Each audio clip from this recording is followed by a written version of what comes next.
Morning प्यारे बच्चों, आज आपके लिए यूट्यूब पर मैं ले आया हूँ पैराबोला।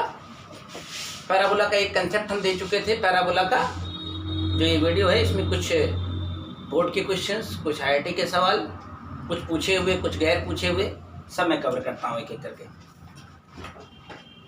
चलो, एक क्वेश्चन नंबर 24 है अपनी उस हर्षरूप शर्मा का। पहले वहाँ से शुरुआत करता हूँ। सरल सा सवाल था दिवाकर। ये कह रहा है उस परवलय का समीकरण जिसकी नाभिलंब के सिरों के अर्धांक 3,5 और 3,-3 है। मैंने कहा था कोऑर्डिनेट जब तुम्हें पढ़नी है तो कोऑर्डिनेट की एक बहुत खास बात ये होती है उसका प्रॉपर डायग्राम ड्रा होना चाहिए। डायग्राम है तो कोऑर्डिनेट है, क्यों रितेश? तो एक हमें परवलय का समीकरण चाहिए जिसके नाभिलंब के सिरे 3,5 तो 1 2 3 5 चले जाएंगे ऊपर को, और दूसरा कोऑर्डिनेट है 3,-3 तो 3 तो यही रहेगा, -3 मतलब यहाँ कहीं आ जाएगा। तो एक बात पक्की है कि अगर ये नाभिलंब के सिरे हैं तो नाभि बिल्कुल बीचों बीच होती है। अगर ये नाभिलंब के सिरे हैं तो नाभि कहाँ होगी? बिल्कुल बीचों बीच होगी।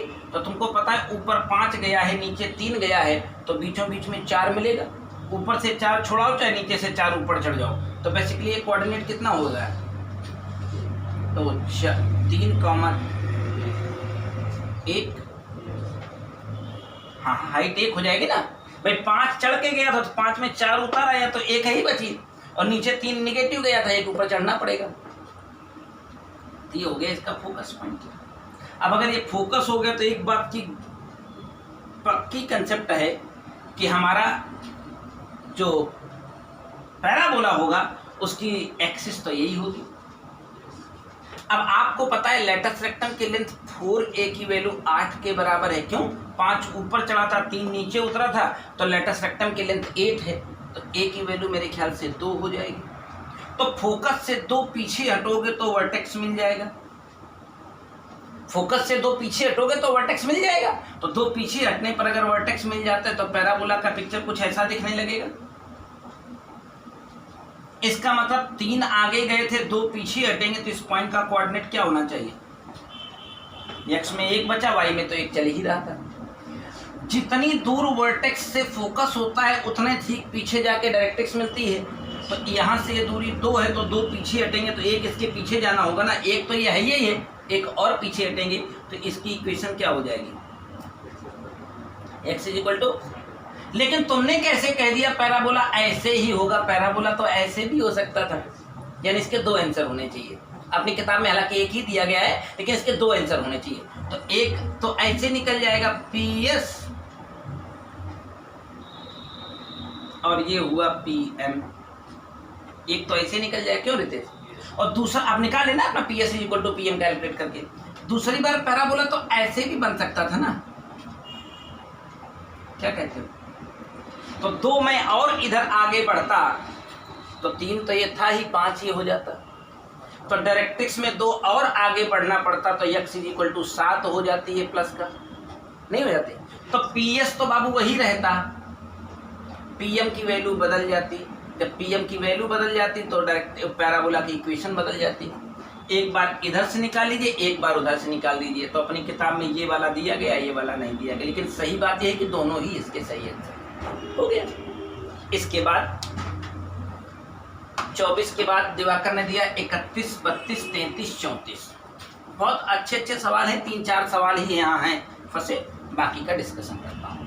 31, सिद्ध कीजिए परवलय का अर्धनाभिलंब किसी नाभीय जीवा के खंडों का हरात्मक माध्य होता है। Question number 31। अब ये वीडियो क्योंकि टारगेट के स्टूडेंट के लिए है, आपके लिए है, तो आपको टारगेट वाला एटीट्यूड दिखाना होगा। हमारे पास एक पैराबोला है, स्टैंडर्ड पैराबोला हम लेट करें क्योंकि कोई बात नहीं की गई, तो standard parabola y² = 4ax late करेंगे। अगर आपने एग्जाम्पल नंबर 9 लगाया हो तो उसमें एक बात बताई गई है, किसी परवलय की नाभीय जीवा के अगर सिरों के निर्देशांक मानने हों तो एक निर्देशांक AT² 2AT, दूसरा निर्देशांक A/T² -2A/T होता है। ये आपको याद रखना भी होगा, बहुत अच्छे सवाल भी आपके इससे बनते हैं। नाभीय जीवा के एक सिरे का निर्देशांक अगर 80 स्क्वायर कामा 280 लेट किया गया है तो दूसरा निर्देशांक क्या होना चाहिए, a/t स्क्वायर कामा -2a/t। ये होना चाहिए और ये होता है। बिलीव ना आता हो तो एक एग्जाम्पल का क्वेश्चन है, उस एग्जाम्पल के क्वेश्चन में ये चीज प्रूव करके मुझे दी गई है। देखिए 11 नंबर, बिंदु 80 स्क्वायर कामा 280 और 81 स्क्वायर कामा 281 अगर इस परवलय की नाभीय जीवा के सिरे हैं तो सिद्ध कीजिए t1 बराबर -1, यानी t1 की वैल्यू -1/t बन जाएगी। तुम इंप्लीमेंट करो तो यही तो आएगा।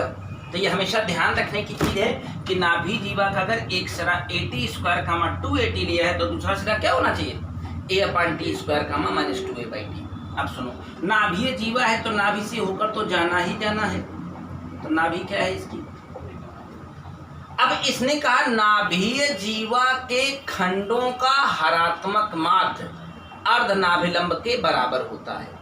तो देखो नाभीय जीवा के दो खंड हो गए, इस पॉइंट का मैं नाम P दे देता हूं, इस पॉइंट का नाम Q दे देता हूं। तो जैसे दो संख्याएं कोई हो A और B, कोई कहता है इनका समांतर माध्य बताओ तो आप बोलते हो a + b/2। कोई कहता है A और B का गुणोत्तर माध्य बताओ तो आप कहते हो √AB। लेकिन A और B का जब कोई कहता है हरात्मक माध्य बताओ तो मैं आपको बताता हूं 2ab/a + b। 2ab/, हाँ, ये दोनों संख्याओं का हरात्मक माध्य होता है। समांतर माध्य जानते हो, गुणोत्तर माध्य जानते हो, हरात्मक माध्य ना जानते हो तो आज से जान लो। तो सुनो, तो नाभीय जीवा के खंडों का हरात्मक माध्य, तो एक खंड मेरा PS हो गया, एक खंड मेरा QS हो गया। अब PS और QS दो खंड हो गए तो हमें इनका हरात्मक माध्य चाहिए, तो मुझे कहना चाहिए 2PS × QS / PS + QS। क्यों प्रतीश भाई, दो खंड इसके PS और QS हैं दिवाकर, तो इन दोनों खंडों का हरात्मक माध्य 2PS × QS / PS + QS कहता है अर्धनाभिलंब के बराबर होना चाहिए। तो अब आप छोटा सा काम करिए, डिस्टेंस फार्मूला लगाइए इनके बीच में, तो PS की लेंथ निकल जाएगी और कोई करना नहीं होगा। QS की वैल्यू निकालने के लिए डिस्टेंस फार्मूला अप्लाई करिए, QS मिल जाएगा। और इसमें रख करके तब तक हल करते रहिए जब तक ये किसके बराबर ना आ जाए, वो तो आ ही जाएगा। आप निकाल के तो देखिए, एक लाइन आना ही आना है उसे, ठीक है, परफेक्ट है। डिस्टेंस फार्मूला मार दिया, डिस्टेंस फार्मूला मार दीजिए और इसमें रख के इम्प्लीमेंट कर दीजिए, सवाल गलत नहीं होगा। चलो 32 नंबर, सिद्ध कीजिए किसी परवलय y² = 4ax के शीर्षों से होकर जाने वाली सभी जीवाओं के मध्य बिंदुओं का बिंदुपथ एक परवलय y² = 2ax होगा। आइए मेरे साथ, हमारे पास एक स्टैंडर्ड एक क्वेश्चन नंबर 32 32 नंबर कहता है हमारे पास एक स्टैंडर्ड पैराबोला है y² = 4ax। तो ये इसका फोकस होगा, जो कि हम क्या कहेंगे, कह रहा है शीर्षों से जाने वाली सभी जीवाएं, ये सभी जीवाएं ही तो हैं, ये सभी जीवाएं ही तो हैं। सभी जीवाएं कहां से जाएं, शीर्ष से जाएं, ये भी तो जीवा ही है। तो सुनो, सभी के मध्य बिंदुओं को मिलाओ,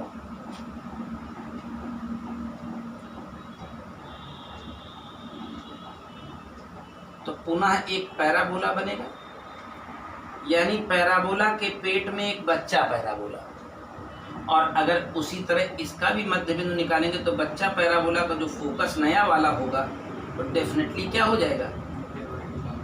तो इस पैराबोला के पेट में जो बच्चा पैराबोला होगा उसका जो फोकस पॉइंट बड़े वाले का, उसकी मम्मी का a, 0 था, तो बच्चे का क्या हो जाएगा। तो उसकी इक्वेशन अगर मुझे बनानी पड़ी तो इक्वेशन बाय डिफॉल्ट आंख मूंद करके a की जगह जरा a/2 कर दीजिए, कितना आ जाएगा, y² = 2ax हो गया, लग गया।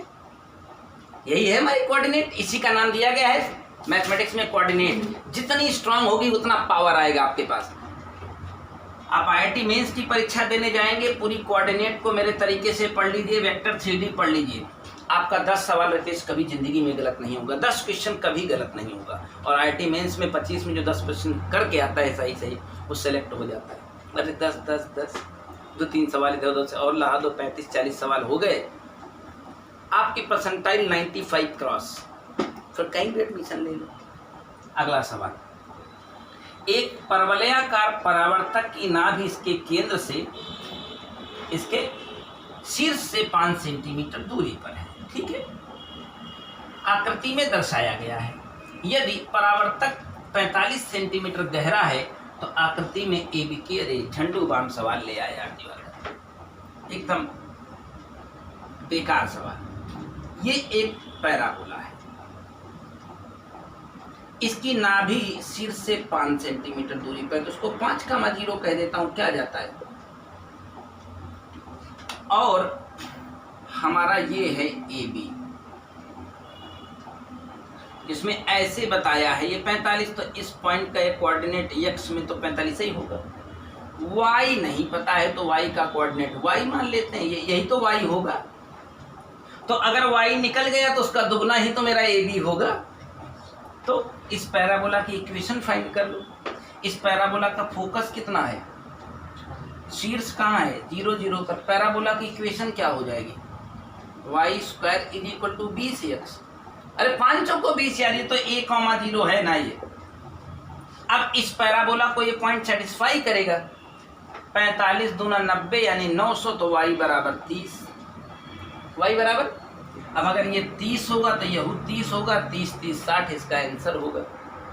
AB की लंबाई कितनी हो जाएगी, 60। सिंपल प्रेजेंस ऑफ माइंड हमारी मैथमेटिक्स में। हमें तो कभी लगता है कि मैथ कोई सब्जेक्ट ही नहीं है, बस ऐसे ही देखो और लगाओ, बस इंफॉर्मेशन होनी चाहिए आपके पास सारी। अगला सवाल हमारे पास है, एक दंड के एक सिरे से 12 मीटर 2 दम आधारों पर टिके हैं। दंड का भार केंद्र पर केंद्रित होने से दंड में 3 सेंटीमीटर का झुकाव आ गया है। झुका दंड एक परवल है, केंद्र से कितनी दूरी पर झुकाव 1 है। सुनिएगा, देखो ऐसा था, एक डंडा था, इन दोनों पॉइंट के ऊपर टिकाया था। डंडा थोड़ा लोचदार था, लोचदार होने की वजह से क्या हुआ, वजन के कारण ये ऐसे पैराबोलिक फॉर्म में मुड़ गया है। ये पूरा 12 मीटर था, आर से पार तक। तो आप मुझे बताओ, आपका पैराबोला ऐसे झुक गया है, पक्का है, ऐसे झुक गया, मैं क्या करूं, झुक गया तो झुक गया। 3 सेंटीमीटर झुक गया है, यानी ये हाइट 3 सेंटीमीटर होनी चाहिए, पक्का है। ये पूरा आर से पार तक 12 था, तो इस पॉइंट का x कोऑर्डिनेट 6 होना चाहिए, यानी ये कॉर्नर मेरा 6,3, ये मेरा ओरिजिन हो गया 0 0, क्या कहते हो। और हो गया ये -6,3 हो जाएगा, बात खत्म। हमसे प्रश्न में कहा है, एक ऐसी जगह पर केंद्र से कितनी दूरी पर झुकाव 1 है, केंद्र से कितनी दूरी पर झुकाव कितना है, 1 है। तो ये पूरा 3 झुका था, तो केंद्र से कितनी दूरी पर झुकाव 1। तो झुकाव अगर 1 है, ये झुका है 1, तो ये ऊंचा उठा होगा 2। तो दूरी मुझे पता करनी है, तो x मुझे पता करना है, और ये अगर 1 झुका है तो ये उठा होगा, ये पूरा बचेगा 2, तो y कोऑर्डिनेट कितना हो जाएगा। अब सुनो, मुझे मेरा पैराबोला y एक्सिस का है, तो इसकी इक्वेशन क्या कहनी चाहिए, x² और x में 6y में 3 रखने पर ये सेटिस्फाई करेगा, तो 6 छरंग 36, ए मुझे पता नहीं है, y की जगह 3 है, 4 तिहाई 12, 12 तिहाई 36, ए का मान कितना आ गया, मतलब मेरे स्टैंडर्ड पैराबोला का इक्वेशन 4 तिहाई 12y, 4 तिहाई, और ये पैराबोला को ये पॉइंट भी तो सेटिस्फाई करेगा। तो अगर ये 1 नीचे गिरा होगा तो 2 उठा होगा, y कोऑर्डिनेट 2 होगा, तो x की वैल्यू मुझसे पूछी गई है, रख दो यहाँ पर, x मुझे चाहिए, y यहाँ 2 है, तो 12 दूनी 24, यक्स का मान √24 इसका सही आंसर होना चाहिए। कुछ कहना था? लाओ अपनी किताब दो, यूनिवर्सल ले आओ भाई। अब हो गए ना 10 मिनट में सारे। चलो मैं एक एक करके तुम्हारे सवालों को बता दूं। छोटे छोटे ट्रिक लगा रखे, नहीं पर करना है ना काम। चलो पैराबोला के अपने यूनिवर्सल में एग्जाम्पल्स हैं, फिर इसके बाद एक्सरसाइज अभी आज देख ली है, लगाना है उसे भी, ठीक है ना। चलो आज का पहला सवाल एग्जाम्पल नंबर 2 है। यहाँ पर PQ is the double ordinate of parabola, then the locus of the point of trisection of PQ। PQ के ट्राइसेक्शन का कोऑर्डिनेट चाहिए, जरा ध्यान से मेरी बात समझिएगा। PQ is the double ordinate of parabola। 2 minute.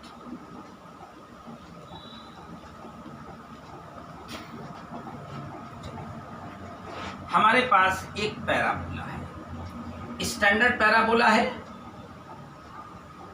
y² = 4ax। तो इसको आप सिर्फ बोलते हैं लेटस रेक्टम,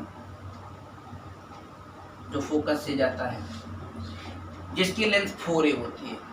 इसकी जस्ट डबल लंबाई का होता है, डबल ऑर्डिनेट, यानी ये 4a है तो ये 8a लंबाई का होगा। कितनी लंबाई का होगा? 8a लंबाई का। तो सुनो, अगर 8a लंबाई का होगा तो इसका y कोऑर्डिनेट तो 4a होगा, नहीं होगा। तो इसका x कोऑर्डिनेट कितना होगा पता लगा लें, वो भी 4a ही आ जाएगा। अगर मैं बात करता हूं इस कोऑर्डिनेट की तो x तो 4a ही रहेगा, y क्या हो जाएगा? अब इन दोनों पॉइंट को ज्वाइन करने वाली लाइन के ट्राइसेक्शन पॉइंट का लोकस चाहिए। ट्राइसेक्शन इन 3 बराबर हिस्से करने वाले बिंदु का लोकस। तो 3 बराबर हिस्से करेगा एक पॉइंट P, इसका लोकस चाहिए तो उसको x, y कह देंगे, x, और अगर इसका लोकस चाहिए x, y उसे हम कह देंगे। तो ये हिस्सा 1 हो गया और ये हिस्सा कितना हो गया? तो ट्राइसेक्शन तभी होगा जब इधर एक हिस्सा, इधर क्या होगा? ट्राइसेक्शन 3 समत्रिभाजित करने वाले बिंदु के लोकस का दर्शान। तो ये एक हिस्सा और ये 2 हिस्सा। लोकस वो क्या कहते हैं, सेक्शन फार्मूला लगा के x, y की वैल्यू निकाल लें और x, y को उठा के इसमें इंप्लीमेंट कर दें, निकल जाएगा। क्या हमें क्या करना है? सेक्शन फार्मूला लगा देंगे, x की वैल्यू निकलेगी mx2 nx1 upon m plus n। y coordinate निकालने जाएंगे तो क्या करेगा? my1 my2 ny1 हो गया, कैसे भी लिखो यार, माइनस का 4a प्लस का 8 अपान 3 आया। क्या x, y की वैल्यू हमारे पास यहाँ आ जाएगी। x, y की वैल्यू हमें क्या चाहिए? ट्राइसेक्शन का लोकस चाहिए। कह रहा है PQ is the double ordinate, the locus of the point of trisection of PQ। PQ के ट्राइसेक्शन के लोकस का कोऑर्डिनेट चाहिए। बन जाएगा? हो जाएगा ना? बस तुम्हें शायद डबल ऑर्डिनेट के बारे में पता नहीं था क्या? बस x, y गायब कर, x, y के टर्म में a गायब करना है, तो मिला के यहाँ से a उठा के इम्प्लीमेंट करा दो, कैसे भी करो, अब वो तो प्रोसेस में जाएगा। हो गया ना? चलो नेक्स्ट क्वेश्चन क्या कह रहा है भाई? चौथा है, xy is the point, be any point on the parabola this। P is a point that divide the segment 0,0 to xy in ratio 1:3। तो लोकस आप P, क्या बात करते हो? फिर वही बात, IIT 2011 है ये, एडवांस 2011 है ये। क्वेश्चन क्या कह रहा है? Standard parabola y² = 4x, ax नहीं केवल 4x, रितेश, y² = 4x। कह रहा है the point that divide the line segment 0, 0 and xy।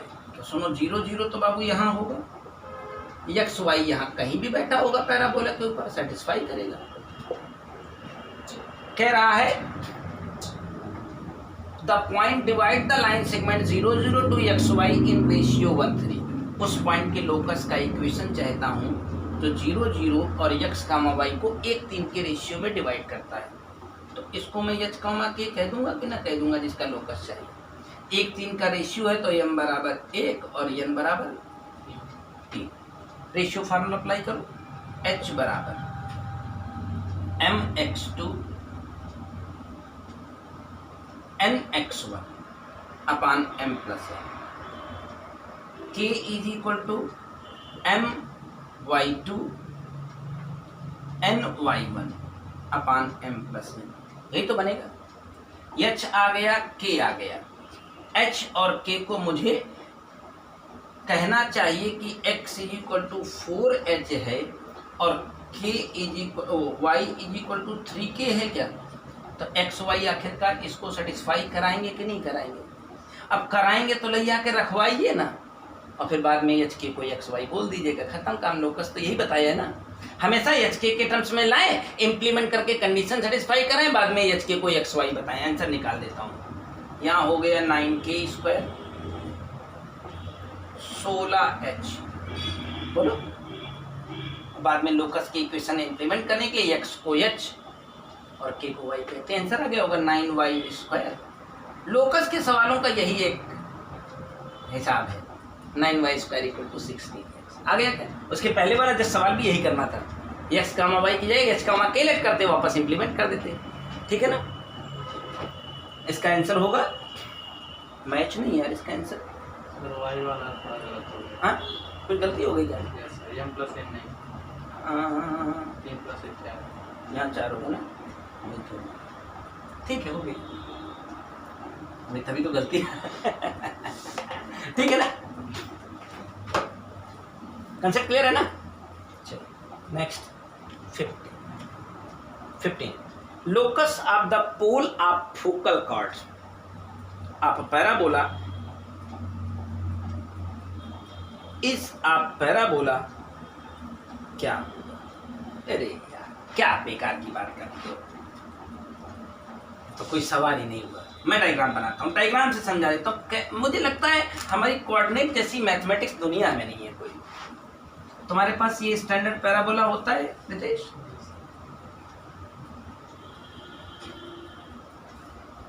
मैं पढ़ता हूँ। Locus of the pole of focal chord. Focal chord ये होती है। फोकल कॉर्ड के इन पॉइंट्स पर टेंजेंट ड्रॉ करो।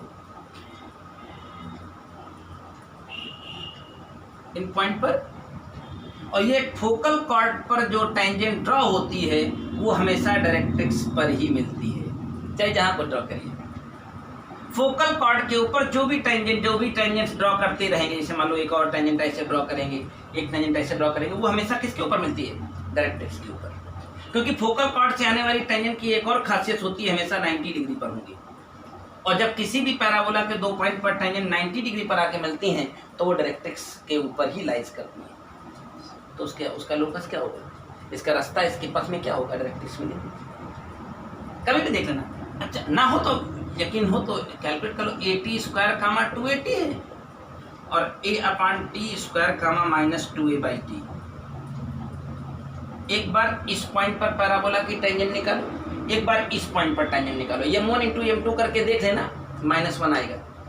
तो जब भी किसी पॉइंट पर ड्रॉ होने वाली दोनों टेंजेंट अगर 90 डिग्री पर मीट करती हैं तो वो कौन सी जगह होती है? हमेशा डायरेक्ट्रिक्स। ठीक, इसका आंसर मेरे ख्याल से डायरेक्ट्रिक्स होना चाहिए। श्योर, उसमें लिखा है इट इज ऑब्वियस, मतलब पता है तुमको पहले से। इसका आंसर लिखा है इट इज ऑब्वियस, मतलब तुमको पता है। डायग्राम सामने है, क्लियर है? 15 हो गया। 20 द इक्वेशन ऑफ दिस। चलो एक नई बात तुमको सिखाने को मौका मिलेगा।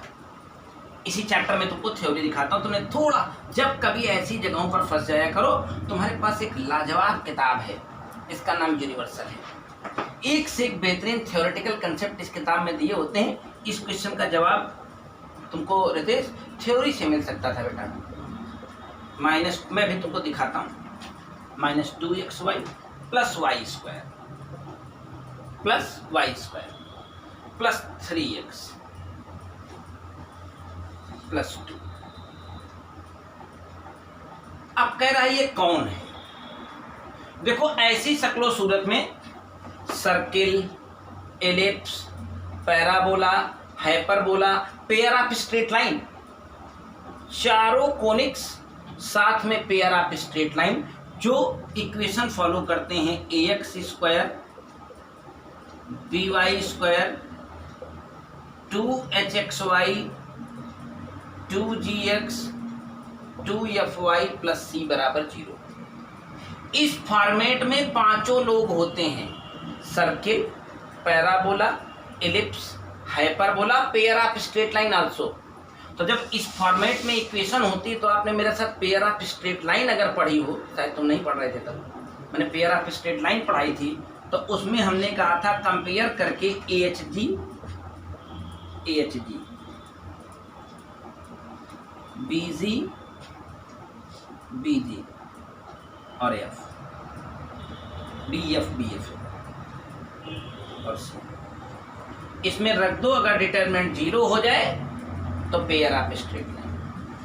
अगर ऐसी कोई इक्वेशन में अगर A की वैल्यू B की वैल्यू बराबर हो जाए और H 0 हो जाए तो सर्कल, आपको समझा रहा हूं, सर्कल की इक्वेशन देखी होगी, x स्क्वायर और y स्क्वायर के गुणांक बिल्कुल बराबर बराबर होने चाहिए, होते हैं कि नहीं? और ऐसे किसी पद का नामो निशान नहीं होता इसमें सिंगल x y आता हो, तो उसका नाम सर्किल हो गया। अब बचा कौन कौन? एलिप्स बचा, पैराबोला बचा, हाइपरबोला बचा ना। तो इसी स्टैंडर्ड इक्वेशन से हम एलिप्स का थॉट निकाल के बता रहे हैं, हाइपरबोला की पहचान करना बता रहे हैं, और कभी कभी ये सवाल आता भी है, और पैराबोला की पहचान। आप इधर आइए, थोड़ा सा मेरे साथ आइए, मेरे पास आइए, मैं आपको आपकी बुक में थ्योरी दिखाऊंगा कब क्या होता है। देखिए ये थ्योरी है आपके, कोनिक सेक्शन पढ़ रहे हैं, बिल्कुल शुरुआत में जाइए, आपके पास बहुत अच्छी किताब है, पूरे विश्व में इससे बेहतर किताब नहीं मिलती। ये देखिए, ये दिखा क्या, सारी इक्वेशन अगर ax square 2hxy by square 2gx 2fy plus c बराबर 0 है, ये जनरल इक्वेशन आप कोनिक्स रिप्रेजेंट करती है, ठीक है। अब कब कब क्या क्या होता है, अगर डेल्टा 0 हो जाए, जो मैंने लिखा ab माइनस h स्क्वायर, तो pair of coincidence straight line, pair of straight line, तो मैं स्ट्रेट लाइन को मारता हूँ गोली। ये है देखिए condition, circle, parabola, ellipse, hyperbola, rectangular, hyperbola. अगर ए बी बराबर हो जाए, एच की वैल्यू 0 हो जाए तो सर्कल, मैंने बताया भी। अगर A B minus H square 0 हो जाए तो आपको इसमें क्या करना है, ए बी और एच। अगर A B minus H square 0 के बराबर आ जाता तो पैराबोला, अगर A B minus H square greater than 0 होता तो एलिप्स, लेस देन 0 होता तो हाइपरबोला। करेक्ट, पकड़ में आ गई बात। तो आपको ध्यान देना चाहिए कि हमारे पास इतनी लाजवाब किताब है जिसका कोई सानी, तो ठोक के बता दीजिए, हमें बताने की जरूरत नहीं, सवाल को सर्च कर लेना, बताना। हर सवाल का ज़्यादातर थ्योरी, तमाम तो फर्जी लिखी है लेकिन तमाम जगह काम आती है, तमाम थ्योरी तो मैं डिस्कार्ड कर देता हूँ, कोई ज़रूरत नहीं पड़ती है। चलो ये भी हो गया।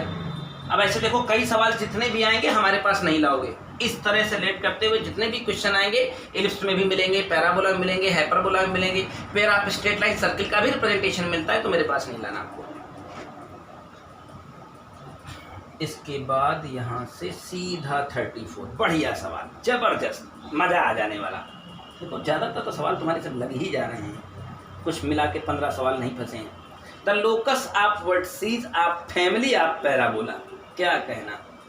पहले भैया पैराबोला तो बनाया है कि तभी बने, नहीं बिकाई जाए कुल, खेल ही खत्म ही जाए।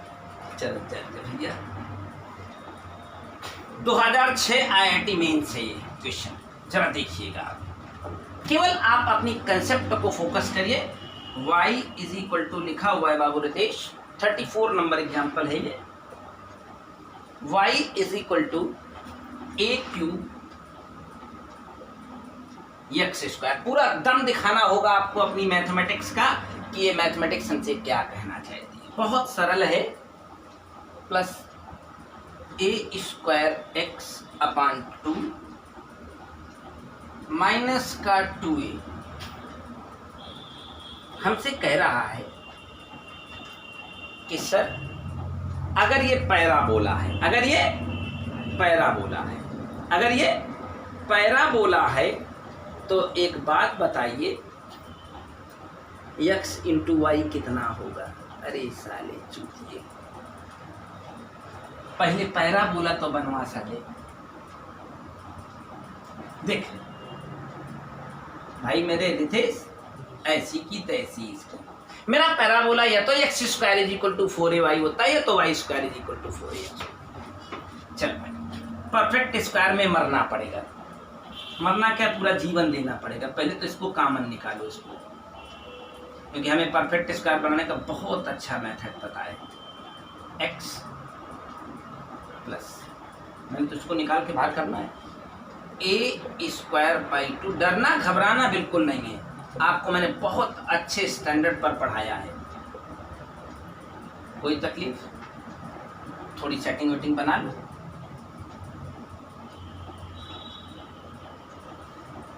a cube by 3 x square plus 3 by 2a x, है ना। परफेक्ट स्क्वायर बनाने की अकल मैंने सिखाई है बहुत पहले तुमको जमाने में। इसको अलग पकड़ ले जाया करो और हमेशा इसे किसके बराबर किया करो, 2xz, है ना, सिखाया था ना 2xz। तो x से x उड़ गया, 3/4a, 3/, और इसी की स्क्वायरिंग करके हमें इसमें ऐड करना है और वही हमें माइनस करना है। अब इससे बढ़िया मेथड अपने पास नहीं है ना, हम लोग बहुत पहले सीख चुके हैं परफेक्ट स्क्वायर बनाना। कितना बढ़िया इंटीग्रेशन में तुम लोगों को मैंने परफेक्ट स्क्वायर बनाना सिखाया था। बढ़िया है, अच्छी फील दे रहा है। इसकी फीलिंग तो हो गई, इसकी हीलिंग कर लें, इनको अंदर मल्टीप्लाई करके। चलो पहले, जब तक परफेक्ट स्क्वायर नहीं बनेगा, ये पैराबोला नहीं बनेगा, तब तक इसके मैं वर्टेक्स डिसाइड नहीं कर पाऊंगा। वर्टेक्स डिसाइड हो गया तो वर्टेक्स का जो x कोऑर्डिनेट होगा, वर्टेक्स का जो y कोऑर्डिनेट, उसी को मल्टीप्लाई करने से जो आएगा वो इसका आंसर होगा। चलो करते हैं, ये किसी का परफेक्ट स्क्वायर हो गया।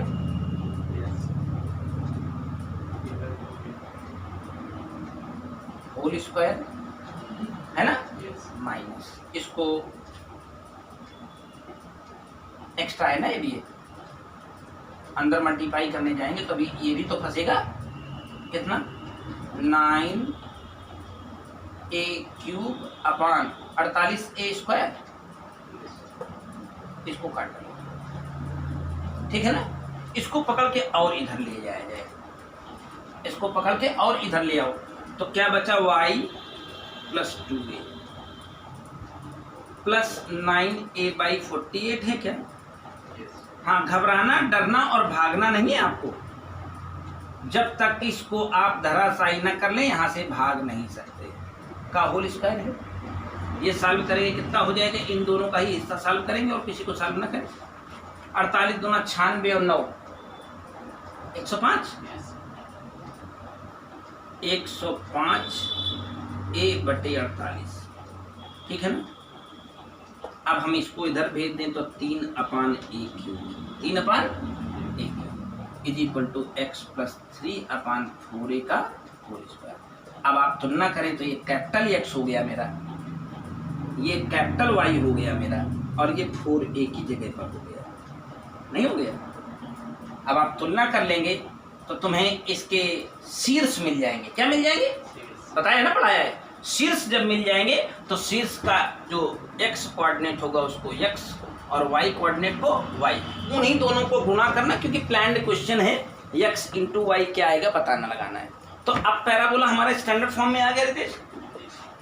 स्टैंडर्ड से कंपेरिजन करके फिर असली का नकली बनाना सिखाया ना हमने, तो वो बना लीजिए, शीर्ष निकाल लीजिए, शीर्ष का x कोऑर्डिनेट, शीर्ष का y कोऑर्डिनेट मल्टीप्लाई करिए, जो मल्टीप्लाई करने से आएगा आंसर में वेरीफाई करेगा, कभी आंसर नहीं निकाल सकता। निकाल के दिखाऊं, हो जाएगा। सरल सवाल है। इसके बाद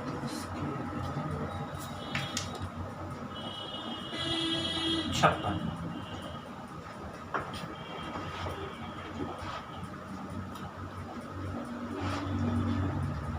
ये थोड़ा टाइम टेकिंग क्वेश्चन था। इसको मतलब अगर बच्चा कोई वहां लगाने बैठेगा तो इतना समय खा जाएगा कि दूसरे सवालों का टाइम चला जाएगा। तो कंपटीशन के दृष्टिकोण से या वहाँ बैठे होने के दृष्टिकोण से मैं यही कहूँगा कि ऐसे सवालों को हमेशा छोड़ देना चाहिए। क्यों? टाइम अगर तुम्हारा 20 मिनट खा गया ये तो दूसरे सवालों का टाइम खा जाएगा ना। आगे 56 कह रहा है this and this are conjugate with respect to parabola. अच्छा मैं समझाता हूं व्हाट आर कॉन्जुगेट्स। कह रहा है एक कोई parabola y square is equal to 8x,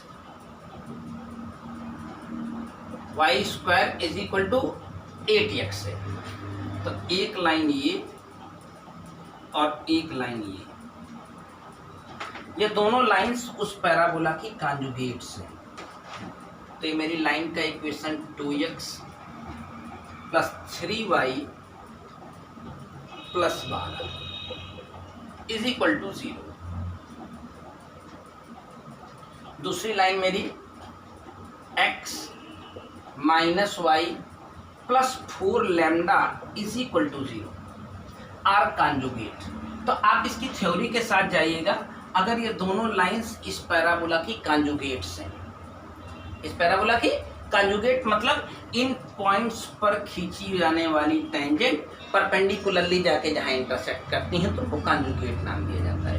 तो कॉन्जुगेट होने की कंडीशन देखो इसमें भी मेंशन की गई होगी, L1 N2 plus L2 L1, L1 N2 plus L2 N1, L2 N1 is equal to 2a M1 M2 होना चाहिए। अभी मैं थ्योरी में तुमको दिखाता हूँ। तो ये पहली मेरी लाइन जो है वो L1x N1y प्लस M1 इस फॉर्मेट में, समझ रहे हैं?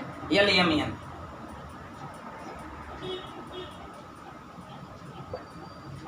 पहली लाइन की equation L1x M1y plus N1 LMN का सीक्वेंस होता है ना, इज इक्वल टू 0। दूसरी line L2x M2y N2 is equal to 0।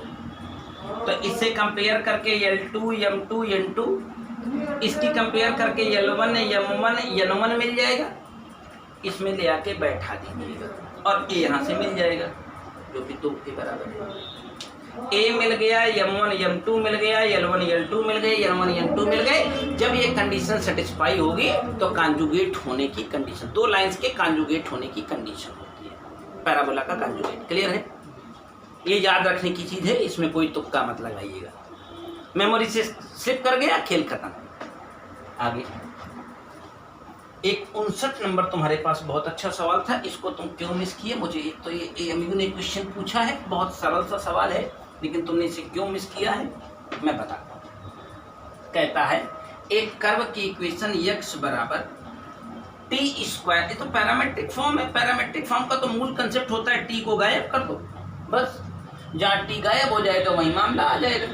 T square minus T कह रहा है ये कौन है? तो पहले टी गायब करके हम एक इक्वेशन तैयार करते हैं। वो इक्वेशन डेफिनेटली इस फॉर्म में है कि ax square by square 2hxy 2gx 2fy plus c बराबर 0, ऐसे तो बनेगी।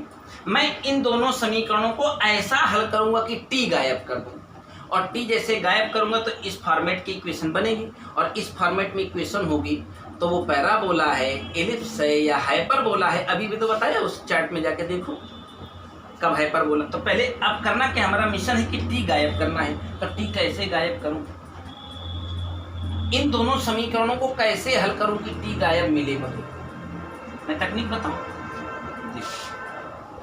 टी कॉमन ले लो, यहाँ क्या मिलेगा टी माइनस, ऊपर वाले में x है वहां भी टी कॉमन कर लो, यहाँ क्या बनेगा टी। थोड़ी देर के लिए दोनों को दीजिए भाग, कुछ भी करते रहिए। कुल मिला के हमें टी गायब करने के बाद जो इक्वेशन बचेगी वही सारी सोल्यूशन है। तो मैंने इसमें से टी कॉमन किया, इसमें से टी कॉमन किया, अभी मैंने भाग दे दिया। अब क्रॉस मल्टीप्लिकेशन करके कहेंगे वाई टी प्लस वाई अब ये हमें कोई पर्टिकुलर आइडिया नहीं कि मैं क्या करूं, मुझे टी गायब करना है, बात टी की वैल्यू निकालनी है, तो इसको पकड़ के इधर ले आऊंगा, टी कॉमन करूंगा, क्यों रितीश, y माइनस एक्स, इसको सारे को पकड़ के उधर ले जाऊंगा, कह दूंगा माइनस एक्स माइनस वाई। हमारा कुछ जाता है क्या ऐसा करने में, हम कह सकते हैं टी बराबर x plus Y upon y x minus Y. अरे एक का माइनस साइन कॉमन ले लो, उसका माइनस साइन कॉमन करके उड़ा दो, तो टी की वैल्यू एक्स वाई के पदों में आ गई। यही टी उठा के चाहे तो इसमें रख दीजिए और इसको तब तक सॉल्व करिए जब तक इस फॉर्म में ना पहुंच जाइए, और इस फॉर्म में पहुंचने के बाद ये कौन है ये मैं डिसाइड नहीं कर सकता, वो चार्ट डिसाइड करेगा। ठीक है, हो गया। The equation of common tangent of parabola this and this, तुम टेंजेंट पर आ गए। क्लियर हो रहा है ना सब आसानी से, में कुछ ऐसा नहीं है, ये तो बस मस्ती से निकलने वाली चीज है। चलो, the equation of common tangent of parabola, मेरा एक पैराबोला पहला वाला जो है वो X square is equal to 108 Y है, देखना मैं डायग्राम से बना देता हूँ, और दूसरा पहला बोला Y square is equal to 32x है, Y square is equal to 32x। कहीं तो इंटरसेक्ट कर ही रहे होंगे, कर ही रहे होंगे, चेक करो इंटरसेक्ट कर रहे हैं कि नहीं कर रहे हैं। Y square is equal to 32x, अगर ये इंटरसेक्ट कर रहे होंगे तो इंटरसेक्शन पॉइंट पर टेंजेंट ड्रॉ भी नहीं होगी, क्यों, अगर वो इसकी टेंजेंट होगी तो इसकी नहीं होगी। अगर ये इंटरसेक्ट कर भी रहे होंगे तो इन दोनों की कॉमन टेंजेंट इंटरसेक्शन पॉइंट पर हो ही नहीं सकती है। जानते हो कॉमन टेंजेंट कहाँ होगी, ये वाली। अगर ये इंटरसेक्ट मान लीजिए, चलो चेक कर लेता हूँ, Y square equal to 32x है ना, रख देता हूँ, चेक कर लेता हूँ, देखें एक्स वैल्यू आ रही है, आएगी तो है, ये है ना, Y square is equal to 32x, यक्स की जगह पर वैल्यू रखवा दो, वाई स्क्वायर बटे 32 का होल स्क्वायर, तो 4 घात यहाँ 32 इंटू 32 है ना, इज इक्वल टू 108 वाई। एक घात उड़ा करके यहाँ 3 घात बना दो, वाई का क्यूब इज इक्वल टू 108 32 32 के मल्टीप्लाई में 108 आता है क्या, 32 तक का 108 होता है, नहीं 32 तक का 96 होता है, 12 नौमियाँ 108, लेकिन 32 का क्या करूँगा। वैसे अगर इनका इंटरसेक्शन पॉइंट होगा भी तो कॉमन टेंजेंट वहाँ खिंचाएगी नहीं, ये बात पक्की है कि इनकी कॉमन टेंजेंट कहीं बाहर से जाएगी। क्वेश्चन क्या है, कहता है equation of common tangent of parabolas this and this.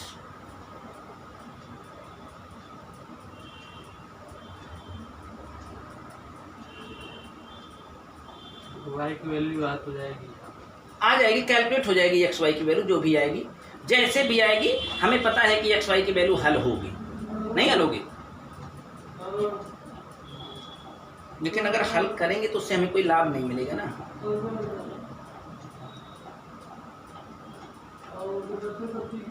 क्योंकि अगर हम ये पॉइंट निकालते भी हैं तो इस पॉइंट पर कॉमन टेंजेंट नहीं ड्रॉ हो सकती ना, इसकी होगी तो फिर इसकी टेंजेंट नहीं हो सकती ना। वो अगर इस पॉइंट पर मैं टेंजेंट बनाता हूं तो इस पैराबोला की होगी तो इसकी नहीं होगी, वो यानी ये बाहर का ही कोई मैटर है।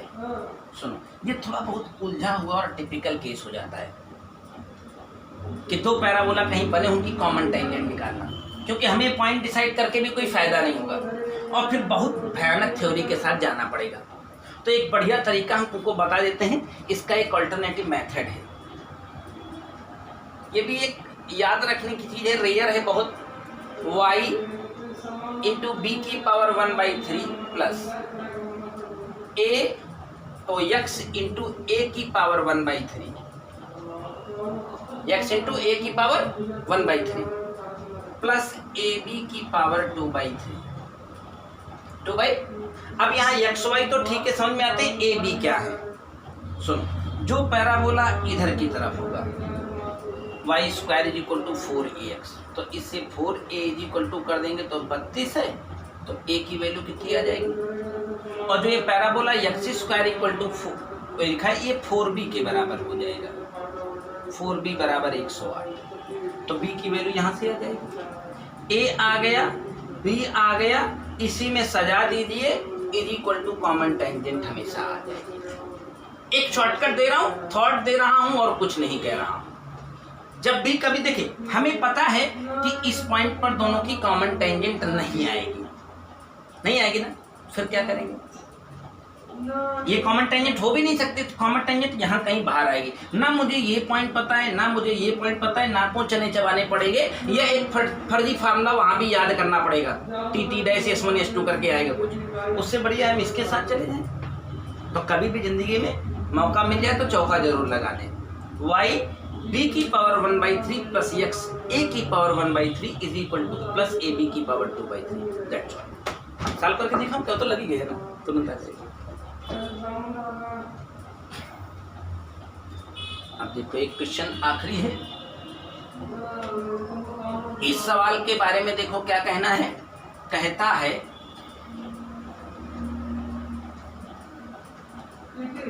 कि एक लाइन x cos अल्फा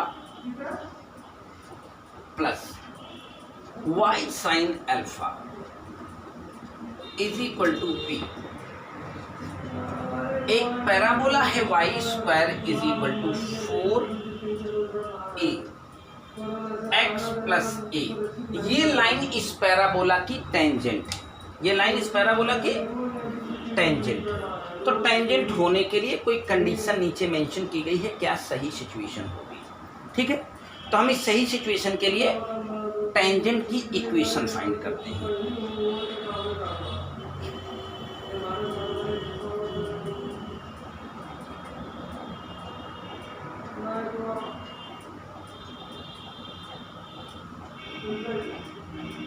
चलो, इनका कहना है ये लाइन इस पैराबोला की टेंजेंट है। हमें कोई पॉइंट तो बताया नहीं गया। अच्छा ये बताओ, अगर स्टैंडर्ड पैराबोला होता तो पॉइंट तो मैं अपने सेलेक्ट कर सकता था। 80 स्क्वायर का मान 280 देते हैं ना हम लोग, लेकिन ये पैराबोला बाबू स्टैंडर्ड नहीं है, फंस गया हूं मैं।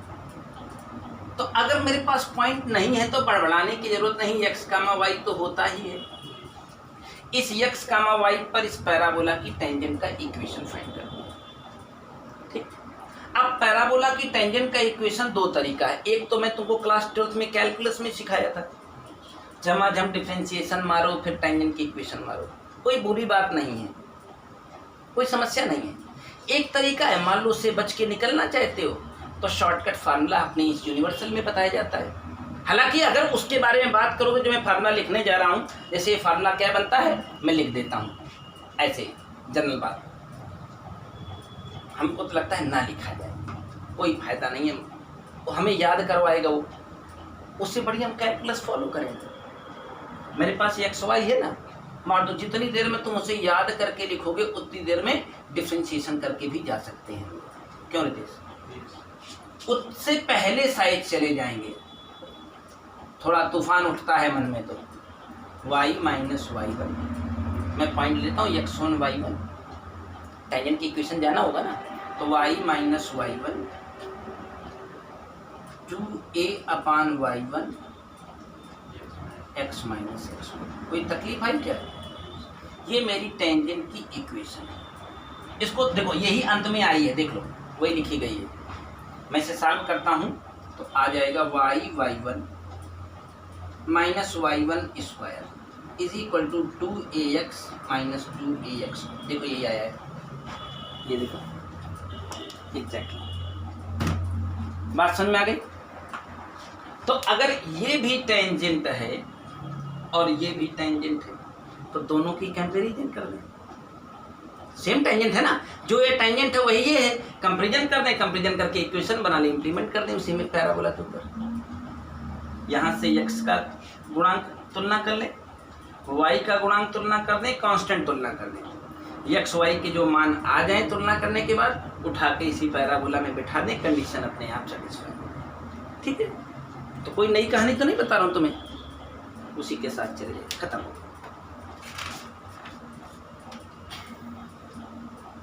फिर वही 70 नंबर में कह रहे फला लाइन इस पैराबोला को टच करती है, तो कोई लाइन, इसकी तो खैर डायरेक्ट कंसेप्ट भी है, ज़्यादा बढ़िया होता है कि उसको भी याद रखें, नहीं तो हम तो तुमको वही बताते हैं कि कह रहे हैं फला लाइन इस पैराबोला को टच करती, तो एक x1 y1 लेट कर लो, टेंजेंट की इक्वेशन निकाल लो कैलकुलस के मेथड से, दोनों की कंपेरिजन करके रख दो। और नहीं तो किसी line y is equal to, जैसे स्टैंडर्ड पैराबोला, ये भी एक याद करने की चीज़ है, कभी कभी याद कर लेते हैं लोग। स्टैंडर्ड पैराबोला अगर मेरे पास y is equal to 4, x square is equal to 4ay या y square is equal to 4ax, तो जाने दो, हमें कुछ नहीं करना। x1 y1 पॉइंट लेट करो, उस टेंजेंट की सर्किल की पैराबोला की टेंजेंट निकाल लो, टेंजेंट की कंपेरिजन टेंजेंट से कर दो, डायरेक्ट इम्प्लीमेंट करो, निकल जाओ।